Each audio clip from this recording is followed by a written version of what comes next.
Nicolas Traîneau et Alfred Orange ont posé leurs valises dans la préfecture de l'Isère. Bonjour Nicolas Traîneau.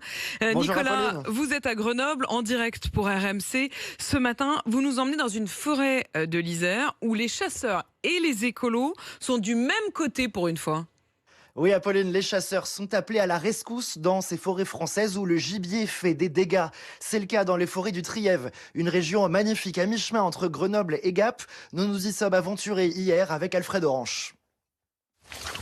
En effet, il est devenu presque impossible de planter de nouveaux arbres sur ces sols grouillants d'animaux, car les jeunes pousses sont quasiment toutes croquées par le gibier. À chaque plantation, les dégâts sont constatés très fréquemment par les forestiers. Nous en accompagnons un. Oh là là là. Mais lui, il s'est fait défoncer, quoi. Benjamin Durand, complètement abattu. Là, le bourgeon a été brouté. Celui-là, c'est pas le pire. Le pire, c'est celui là-bas. Là, ça va. Disons que si on n'a pas de dégâts, c'est plus la bonne surprise. On réfléchit plutôt comme ça.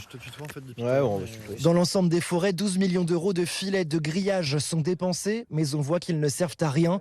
À travers les parcelles sous la responsabilité de Benjamin, cerfs, lièvres, chevreuils tuent dans l'œuf toutes ces nouvelles plantations. On a quelques arbres qui s'en sortent, mais pas l'extrême majorité. Et j'ai pas l'impression de donner des coups d'épée dans l'eau, mais disons qu'au bout d'un moment, ça finit par être un peu épuisant. Alors Benjamin et tous les forestiers de France réaffirment plus que jamais l'importance des chasseurs. Ils travaillent main dans la main avec eux pour que les animaux ne freinent plus le repeuplement des forêts. On a besoin des chasseurs, on a besoin d'une régulation du gibier pour que la forêt puisse se régénérer. Les écolos qui disent qu'ils ont besoin des chasseurs, quel est leur rôle exactement aux chasseurs, Nicolas ?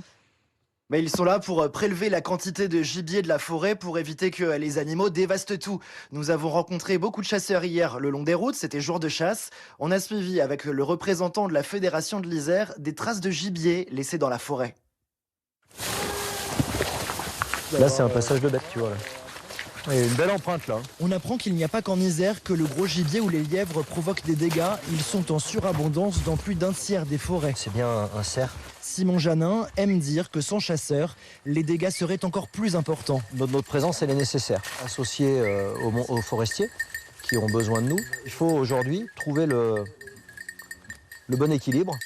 Donc faire en sorte qu'on ait toujours du gibier, qu'on n'en ait pas trop, que le forestier s'y retrouve au niveau de son exploitation forestière. Peu importe les discours anti-chasse ou autres qu'on peut entendre autour de nous, on est acteur de l'environnement.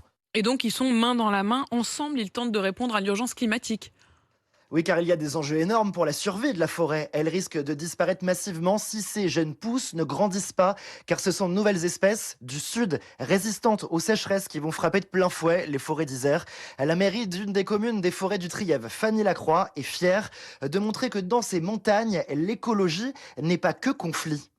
Ça brasse des acteurs très différents, des acteurs de protection des milieux naturels et des acteurs de la chasse qui sont aussi des personnes qui sont très importantes dans le maintien de la biodiversité sur nos territoires. Et donc là, on voit qu'il peut y avoir en tout cas une collaboration qui est nécessaire si on veut avoir une forêt encore demain et après-demain en France, quoi. L'écologie, demain, la transition qu'on doit engager à ce plan-là et le changement climatique, ça doit rassembler les peuples et pas les séparer. Donc il faut qu'on soit tous ensemble et qu'on aille tous dans le même sens.